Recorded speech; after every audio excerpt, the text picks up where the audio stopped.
Hello बच्चों। Tesla adventures में आपका बहुत बहुत स्वागत है। तो आज हम इस वीडियो में डिस्कस करते हैं सोलर सेल, या फिर हम इसे फोटोवोल्टिक सेल भी कहते हैं।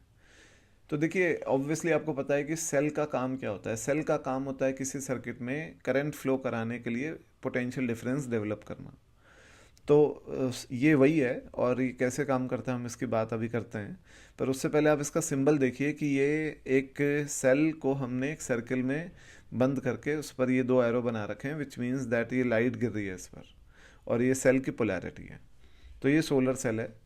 और सोलर सेल क्योंकि खुद ही एक सेल है तो उसको कोई एक्सटर्नल वोल्टेज की ज़रूरत नहीं है, इसलिए हम सोलर सेल को यानी पीएन जंक्शन डायोड को कोई रिवर्स या फॉरवर्ड बायसिंग में नहीं लगाते। ठीक है ना, जब हम उसे सोलर सेल की तरह यूज़ करते हैं।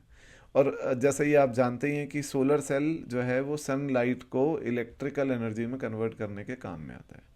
अब ये काम कैसे करता है उसकी हम बात करते हैं। तो देखिए आप, ये एक सोलर सेल है, और सोलर सेल जो है इसमें हम जानते हैं कि अगर हमने लाइट को इंसिडेंट कराया जिसकी एनर्जी इसके फॉरबिडन एनर्जी गैप से ज़्यादा है, लेट सपोज अगर ये सेल का जो बेस मटेरियल है वो सिलिकन है, तो उसकी फॉरबिडन एनर्जी गैप 1.1 ईवी होती है। तो अगर हम लाइट जो इंसिडेंट करा रहे हैं उसकी एनर्जी 1.1 ईवी से ज़्यादा है, तो ये लाइट की वजह से इस सेल में, कंप्लीट सेल में इलेक्ट्रॉन होल के पेयर बनेंगे, और वो पेयर्स जो है वो फॉर इसकी वजह से बैरियर इलेक्ट्रिक फील्ड की वजह से सेपरेट हो जाएंगे।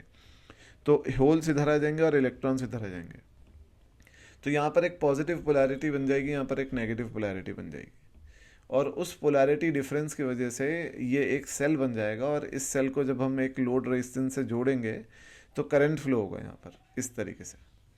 और देखिए, लोड रेजिस्टेंस का मतलब ये होता है कि ये एक बहुत हाई रेजिस्टेंस है जो अगर स्मॉल अमाउंट ऑफ करंट भी फ्लो होगा तो उसको बड़े वोल्टेज में कन्वर्ट कर देगा, क्योंकि वोल्टेज होता है आपका आई आर। तो आर अगर बड़ा है तो आई छोटा भी होगा तो भी एक वोल्टेज सिग्निफिकेंट बड़ा बनेगा। अब आप ये देखिए, करंट इस तरीके से फ्लो होगा क्योंकि सेल की पोलैरिटी आपके सामने है, तो ये इसमें करंट फ्लो होता है।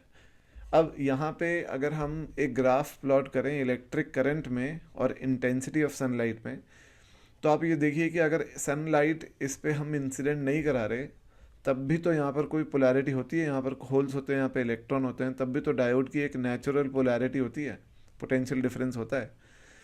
तो वो पोटेंशियल डिफरेंस की वजह से करंट फ्लो होता है। यानी जब ये ग्राफ बनाएंगे तो जब इंटेंसिटी ऑफ सनलाइट ज़ीरो होगी तब भी करंट ज़ीरो नहीं होगा, और उसके बाद तो ये लीनियर ग्राफ होगा, क्योंकि आप जैसे जैसे इंटेंसिटी ऑफ सनलाइट बढ़ाएंगे इलेक्ट्रॉन होल पेयर बढ़ेंगे, और उनके बढ़ने की वजह से इलेक्ट्रिक करंट बढ़ेगा। अब अगर हम आई और वी में ग्राफ प्लॉट करें करंट और वोल्टेज में, तो देखिए यहाँ पर वोल्टेज की पोलैरिटी ऐसी है कि पी साइड प्लस है और एन साइड माइनस है, और इस पोलैरिटी में वोल्टेज को हम प्लस ही बोलते हैं। तो V तो प्लस होगा, और करंट क्योंकि रिवर्स करंट जैसा फ्लो हो रहा है इस तरीके से, तो ये करंट हो गया नेगेटिव। तो आपको बड़ा अच्छे से ध्यान रखना है कि ये फोर्थ क्वाड्रेंट में ग्राफ बनता है, और ये ग्राफ में ये ग्राफ इस तरीके से होता है। और ये ग्राफ में आप ये देखिए कि ये जो चीज़ होती है ये होती है open circuit voltage. This is open circuit voltage. तो देखिए, अगर आप यहाँ पर एक कोई इस सर्किट को ओपन कर दें, कोई रेजिस्टेंस या कोई और चीज़ कनेक्ट ना करें, तो भी तो इसकी कुछ पोलैरिटी होगी, और वो हम सेल का ईएमएफ कहते हैं। ये आपको पता है कि जब सेल से हम कोई करंट का एक्सचेंज नहीं करते तो पोटेंशियल डिफरेंस जो होता है उसके टर्मिनल का, उसको ईएमएफ कहते हैं।